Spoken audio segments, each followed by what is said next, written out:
নমস্কার বন্ধুরা, টুকিটাকি রান্নাঘরে আপনাদের সবাইকে স্বাগত।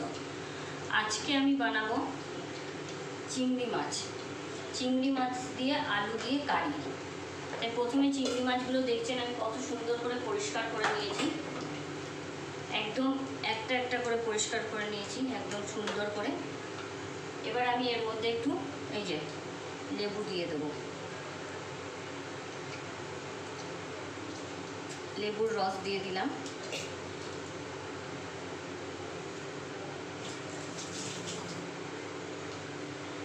তারপর হলুদ, একটু লঙ্কার গুঁড়ো,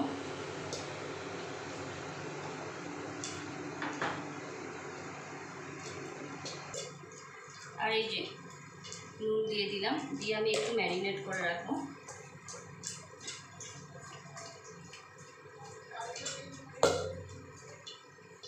ম্যারিনেট করে রাখলাম। এবার আমি একটা মশলা বানিয়ে নেব।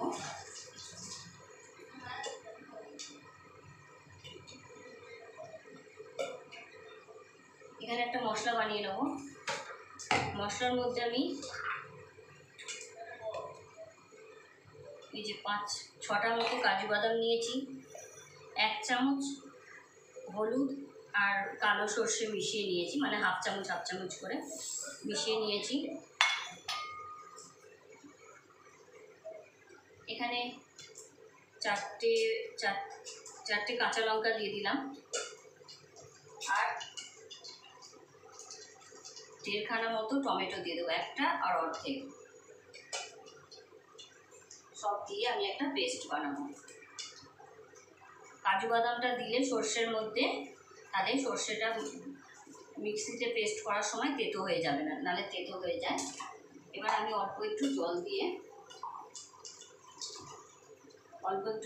এটাকে পেস্ট করে নেব। ততক্ষণ আমি কড়াই বসিয়ে দিয়েছি, কড়াই বসিয়ে দিয়েছি। দেখুন তেল গরম হয়ে গেছে। এখন আমি স্টিমটা কম করে আমি চিংড়ি মাছগুলো দিয়ে দেবো। খুব সাবধানে দেবেন, তাহলে চিংড়ি মাছগুলো ফুটবে।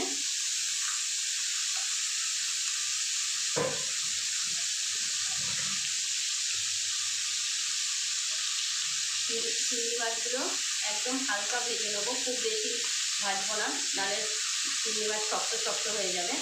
তাই স্টিমটা কম রাখবেন, কম রেখে একটু ধৈর্য ধরে ভাজবেন, দেখবেন সুন্দর ভাজা হবে।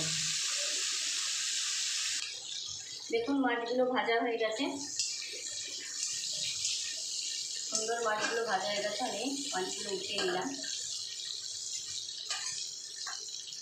এই তেলেতেই আমার পুরো রান্নাটা হয়ে যাবে, আর আমি তেল দেবো না। এর মধ্যে আমি এবার পেঁয়াজগুলো দিয়ে দেবো। আমি এখানে একটা মিডিয়াম সাইজের পেঁয়াজ নিয়েছি, পেঁয়াজটা দিয়ে দিলাম।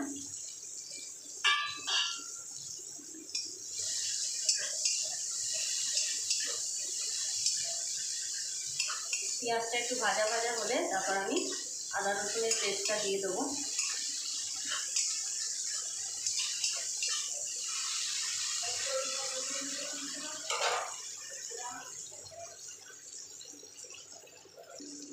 দেখুন পেঁয়াজটা ভাজা হয়ে গেছে। এখন আমি এর মধ্যে আদা রসুনের পেস্ট দিয়ে দেবো। আমি এখানে 1 চামচ মতো আদা দিলাম। রসুন একটু বেশি দেবেন, আর 1 চামচ আদা এই রসুন দিলাম, 1 চামচ আর একটু বেশি, রসুনটা একটু বেশি দেবেন।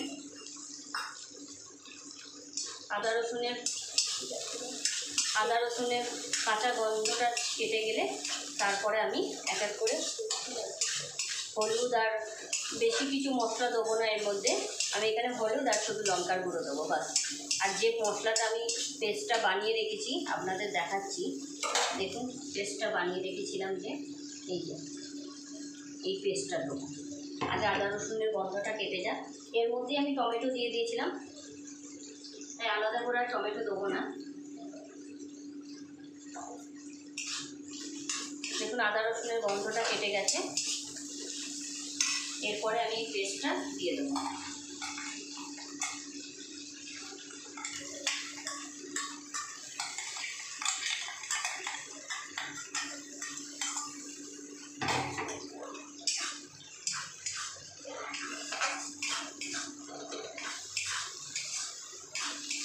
স্টিমটা জোর করে দিলাম।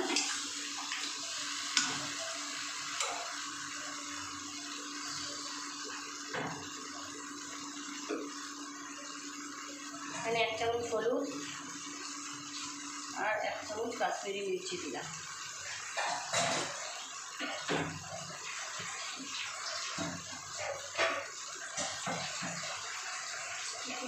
হাফ চামচ লবণ দিয়ে দিলাম।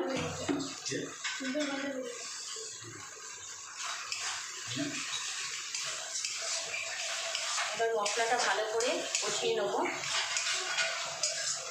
অল্প আমি এখানে জল দিয়ে দিচ্ছি, গরম জল ইউজ করবো।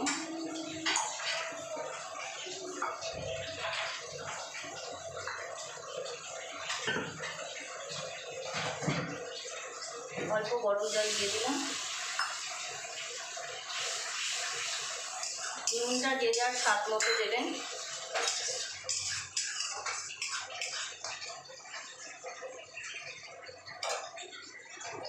আমি 1-2 মিনিট ঢেকে দিলাম। দেখুন মশলা থেকে তেল ছেড়ে গেছে, পুরো তেল বেরিয়ে গেছে, কালারটাও সুন্দর এসেছে। এখন আমি আলুগুলো দিয়ে দেবো। আলুগুলো আমি একটু লম্বা লম্বা করে কেটে রেখেছি, আলুগুলোকে দিয়ে দিলাম।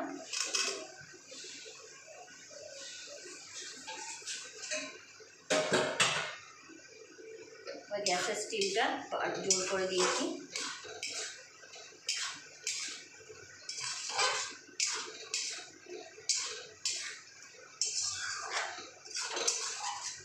ভালো করে একটু মশলাটাতে আলুগুলো দিয়ে কষিয়ে নিয়ে অল্প আমি জল দিয়ে এখন ঢেকে দেবো, যাতে আলুগুলো গলে যাওয়ার মতো। এখানে আমি গরম জলই দিচ্ছি। লবণ আমি দিয়েছি, আপনারা আপনাদের আন্দাজ মতো লবণ দিয়ে দেবেন। আমি চিংড়ি মাছটাও ভেজেছিলাম লবণ হলুদ টলুদ মাখিয়ে, তারপরে আমি পরে লবণ দিয়েছি, তাই আপনারাও আপনাদের আন্দাজ মতো লবণ দেবেন। আর অবশ্যই রান্নাটা বাড়িতে ট্রাই করবেন, করে খাবেন, অপূর্ব লাগে খেতে। আপনারাও খাবেন। আর আমার চ্যানেলটিকে অবশ্যই সাবস্ক্রাইব করবেন, বেশি বেশি করে শেয়ার করবেন, লাইক করবেন। আর রান্না করার পরে খেয়ে আমাকে কমেন্টে জানাবেন কেমন লাগলো। অবশ্যই ভালো লাগবে, খুবই ভালো একটা রেসিপি। মানে কালার রান্না হবার পরে পুরো জিভে জল চলে আসে দেখার পরে। তাই এই রান্নাটা অবশ্যই বলবো একবার ট্রাই করতে, বাড়িতে বানিয়ে খাবেন। এখানে আমি এই চিংড়ি দিয়ে করেছি, অন্য বড় চিংড়ি দিয়েও আপনারা এইভাবে করতে পারেন। তার জন্যই বলছি অবশ্যই একবার ট্রাই করবেন বাড়িতে। দেখুন অনেকটা আলু সিদ্ধ হয়ে গেছে। আমি এবার এখানে ফাইনালি আরেকটু জল দেবো। এই যে আলু অনেকটা এই যে 2 টুকরো হয়ে যাচ্ছে, মানে সিদ্ধ হয়ে গেছে। এবার আমি আরেকটু জল দেবো।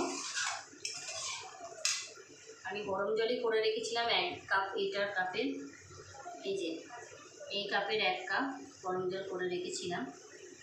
আমি এই জলটা পুরোটা দিয়ে দিলাম।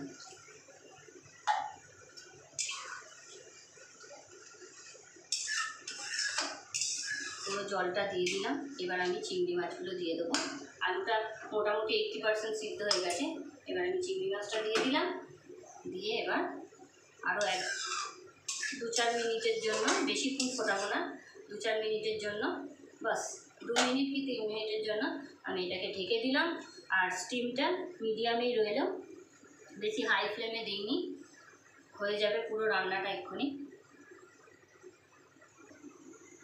দেখুন রান্নাটা পুরো কমপ্লিট। আলু মনে হয় গলে গেছে এতক্ষণে, আমি বেশিক্ষণ ফোটাইনি, 2 মিনিট মতো। এই যে আলু পুরো গলে গেছে একদম। এখন আমি সবার শেষে ধনেপাতা কুচি দিয়ে দিলাম। এবার আমি গ্যাসটা বন্ধ করে দেবো, তরকারিটা নামিয়ে নেবো। পুরো তরকারিটা কমপ্লিট আমার। কি সুন্দর গ্রেভি। আপনারা চাইলে সেম এইরকমই বা আরেকটু, আমরা ভাত দিয়ে খাবো বলে তাই একটু ঝোল রেখেছি, আপনারা চাইলে আরেকটু গ্রেভি করতে পারেন, মানে আরেকটু জলটা শুকিয়ে যেতে পারে। এটা যার যার পছন্দের ব্যাপার। অবশ্যই আমার চ্যানেলটিকে, সবাইকে আবারও বলছি, আমার চ্যানেলটিকে দয়া করে সাবস্ক্রাইব করবেন। আর ভিডিওটি ভালো লাগলে লাইক করবেন, অনেক অনেক শেয়ার করবেন, আর কমেন্ট করতে ভুলবেন না কেমন লাগলো। অবশ্যই বাড়িতে একবার বানিয়ে খাবেন। দুর্দান্ত একটা রেসিপি, খুব ভালো লাগে খেতে। আবার আপনাদের সঙ্গে নতুন কোনো ভিডিও নিয়ে আবার দেখা হবে, নতুন কোনো রেসিপি নিয়ে। Bye bye.